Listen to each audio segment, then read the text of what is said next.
Thank you all so much for being here tonight. And I'd like to explore this concept for you, ancient marriages, in the context of 1 Corinthians 7. And so to dive right into this tonight, I'd like to give you an agenda of the journey that we're going to go through tonight and to kind of show you what's going to be going on.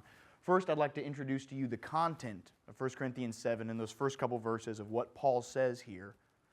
And then I'd like to tell you my thesis for tonight, and then I would like to show you then the Greek perspective and the culture that surrounds what Paul is talking about here. We'll introduce then a Roman perspective to see really the contemporary time of what Paul is addressing.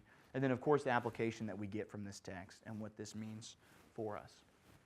And so specifically to dive into this, what I'd like to articulate for you is this passage here. In 1 Corinthians 7 and in verse 1, it reads this: "Now concerning the matters about which you wrote, it is good for a man not to have sexual relations with a woman.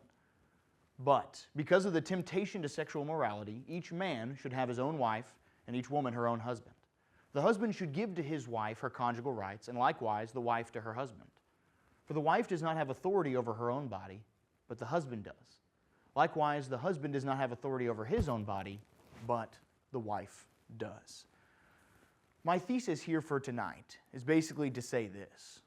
Paul's claim that he just made in 1 Corinthians 7 goes against so many cultural norms of the time and is very much, you could say, counterintuitive, but specifically countercultural to what's happening here at this time and what needs to be known. And you'll see me here use the words, the patriarchal norms that are introduced by this society. That's the claim that I'm going to be making, that during Roman times, and specifically the Greek times as well, the patriarchy was very much dominant. And you're probably hearing this and reading this tonight, and you're like, "Todd, hold up. I'm not ready for your feminist ideology yet. I'm not ready for it yet." Well, just let's go through this journey together and see where it takes us. Specifically, I'd like to dive into here tonight the Greek perspective. What happened here during Greek culture? What were people thinking? What were the ideas that were presented here during this time?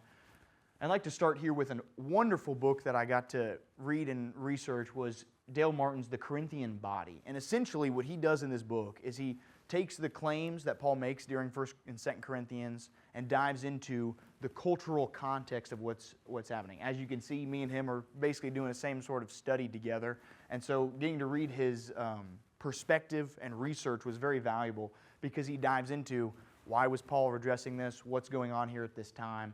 And I kind of got to do something similar to this. He addresses the concept of Stoicism, which I'd like to say first off, started here during the Greek culture and during Greek civilization, but also spans into Roman civilization as well here. And what he talks about here during Greek civilization in response to Stoicism, he says this: there's two ways of viewing the world. There's two principles. The first one is that which acts, and then the second is that which is acted upon. And you'll hear me use words such as active and passive, or you'll hear me also say things of almost the initiator, or also those that are initiated upon. And what Stoics believed during this time was that which acts has logos, or logic, or thinking, or intelligence. But then that which is acted upon, well, is more passive, or as is stated here, unqualified substance, or just simply matter. And where that takes us to is here at this point with Aristotle. Aristotle, of course, was a Greek philosopher during this time, very formative to Western thought as we progress throughout history. And he wrote this book called The Generation of Animals. And specifically what he does during this research is he breaks down the concept of procreation and the creation of life. And he says this here: the male provides the form and the principle of the movement. The female provides the body, in other words, the material. What he says here is that men are the initiators, the reason that life is formed. It comes from men. But then women, here he states, are the material by which it is formed. And he later goes on basically to say that Aristotle is referring to the men as the active participant. This is where life comes from. But then women are described here more as passive. And I can see kind of look on your faces. You're like, if a modern feminist heard this today, they would go crazy. So let's dive into this some more real quickly. He describes women later on in his book is that the reason is that the female, as it were, was a deformed male. And the menstrual discharge is semen, though in an impure condition, as then it lacks one constituent and one only, the principle of the soul. Basically what he is saying, and the reason that women are specifically the way that they are is they are deformed or incomplete and are in need of one thing only, and that is the man to then complete that. So in the context of the procreation of life, women can't do it on their own, and they need man to give sentience, intelligence. That is what life will come from here. And so that's to kind of give you the context of what Greek culture thought of this as, but then also the Stoicism perspective here as well. Where that takes us now is to more contemporary times with Paul of the Roman perspective and what Roman culture viewed this as here. And specifically, I'd like you to imagine this as if one day, maybe you're married, you're not yet married, or you're married right now, that you turn to your spouse and you say, you know what? I married you to stay right where I'm at. Or I turn to you and I say, I married you for your money. Because that's basically what was going on here during the Roman times, is the whole point of this was for socioeconomic status. And so what we see here during this time is that the socioeconomic status is you would marry laterally. There was no moving up or down, but the goal was to marry somebody in your socioeconomic class. And what would come to this and be very common is that a man would take a wife, and specifically the wife would stay loyal to the husband, and that was expected of her, that she would stay loyal to him. But then a man could also have really as many extramarital affairs as he'd like. He could go be with other women if he wanted to, but what was expected of the woman was to stay with the husband. And we'll dive into this more here in just a second.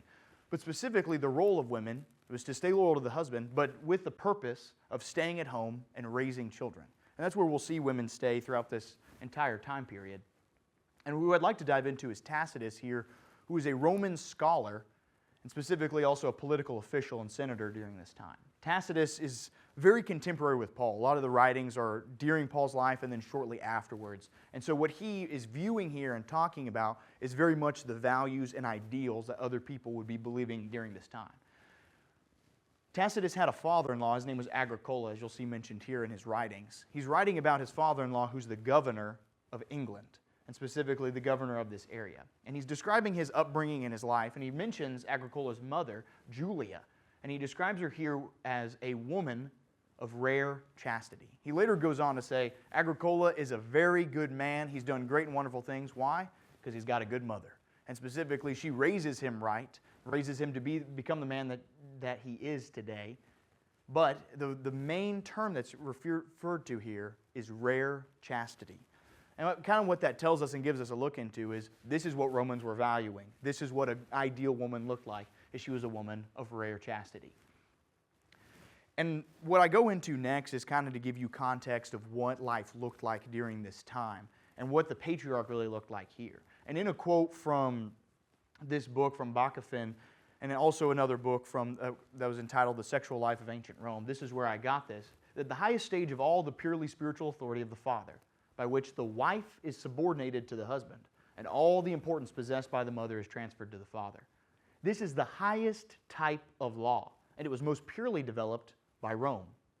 Nowhere else did the ideal of power over wife and child reach such complete maturity, and so nowhere else was the corresponding ideal of a unified political supreme power, so consciously and persistently pursued.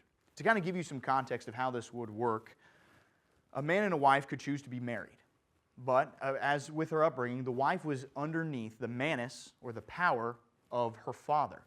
She had the opportunity to enter into the hand of her husband, which basically would mean to enter into his manus or power or control.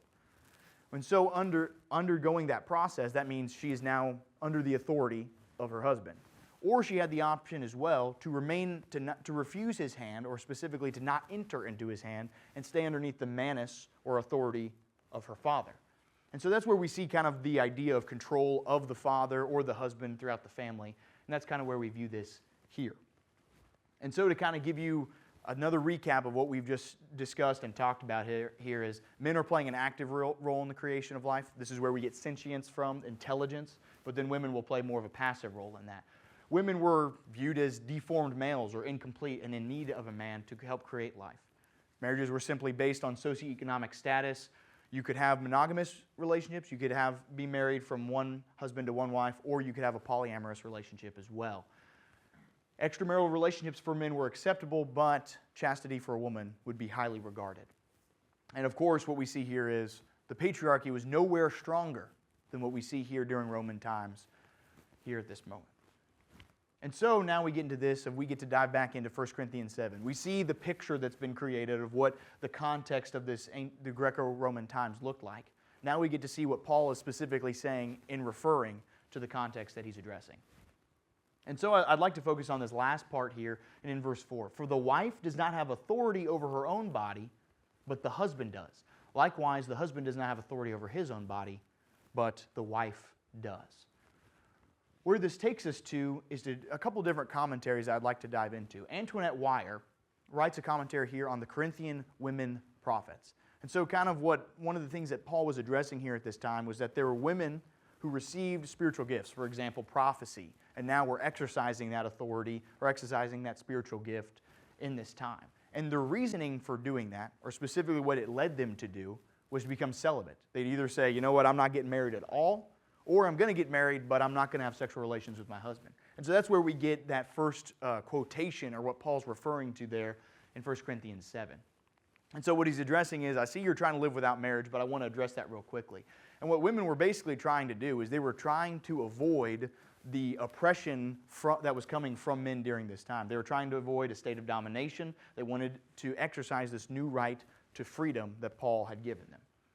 What we later have on here from Ben Witherington, he talks about, and kind of in referring to what Antoinette Weyer said, he basically says, women would take what he had just said, what Paul had just said to them, and accept it. That they would be totally fine with getting married if it meant now that they have this freedom. It wasn't necessarily just, okay, I'm going to use this freedom to be celibate and to not be under male control, but specifically what Paul says here, women would accept and say, I want to apply this now to my life because this is freedom. This is what I see to be good. And of course, finally here, Anthony Thistleton, he had the main commentary that I really like to dive into and talk about from 1 Corinthians. And the best thing that I found that I believe supports my thesis here is he says, Paul could hardly stand further away for some status quo traditionalist image against the historical data of Roman society. And so where does that take us? What Paul basically says here is this phrase that you have authority. He does not say that you have authority over your spouse's body, but he says you do not have authority over your own. What he's saying here is I don't want you to go and think of marriage as a domination or a state of power or control, but it's about relinquishing autonomy to your spouse. What we see later on in verse 5, Paul mentions a man and a wife maybe not being together sexually for a minute under mutual agreement, that they both choose to go separate for a while to devote themselves to prayer, but then later to come back to be together later. And so we see that introduced as the concept of mutual agreement. And then of course what Paul says directly here is that husbands do not have this broad sexual freedom and to just roam about and to leave their marriages, but they are to be with their wives, to be bound to their wives, and that women get to take place and take part in this role in marriage. And of course, the three big words I'd like to use here is that marriages are described as to be legitimate, to be real, to be reciprocal, that it's shared by both, and then of course, mutualized responsibility in sexual matters. And so to go back to my thesis, I don't know if I turned you into a feminist yet or not, but what I hope what has been proved by my research so far is that Paul and what he says here directly goes against and is countercultural to the norms that were being faced by this society here and the patriarchal views that were being held. Thank you.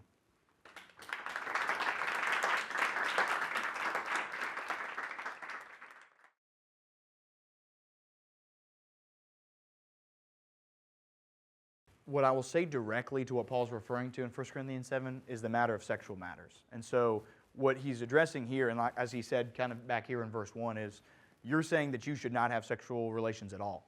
But what I'm saying in here is that both have access to sexual relationship here within a marriage.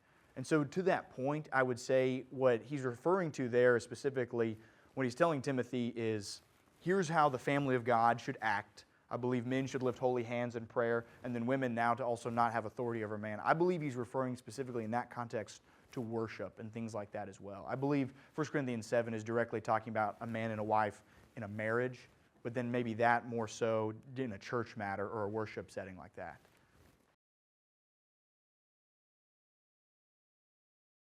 So to kind of go back to what Aristotle would be saying is like the view is that women were deformed and that they weren't complete, that they...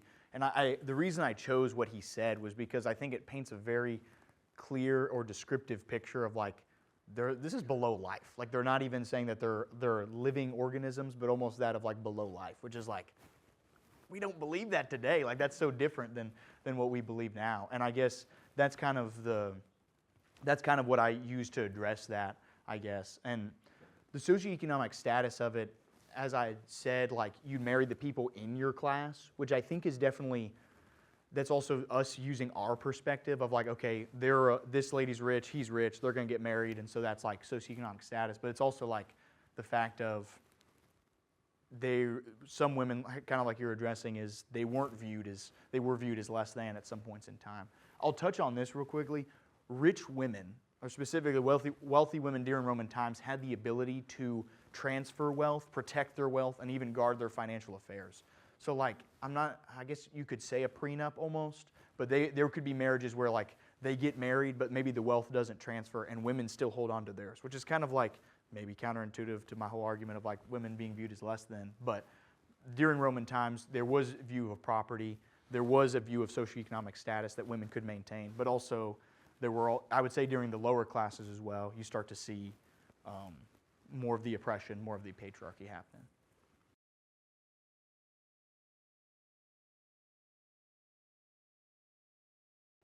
Being necessarily impacted, I wouldn't say it would change divorce as much, but specifically Roman divorce did happen. Like men could divorce their wives if they wanted to.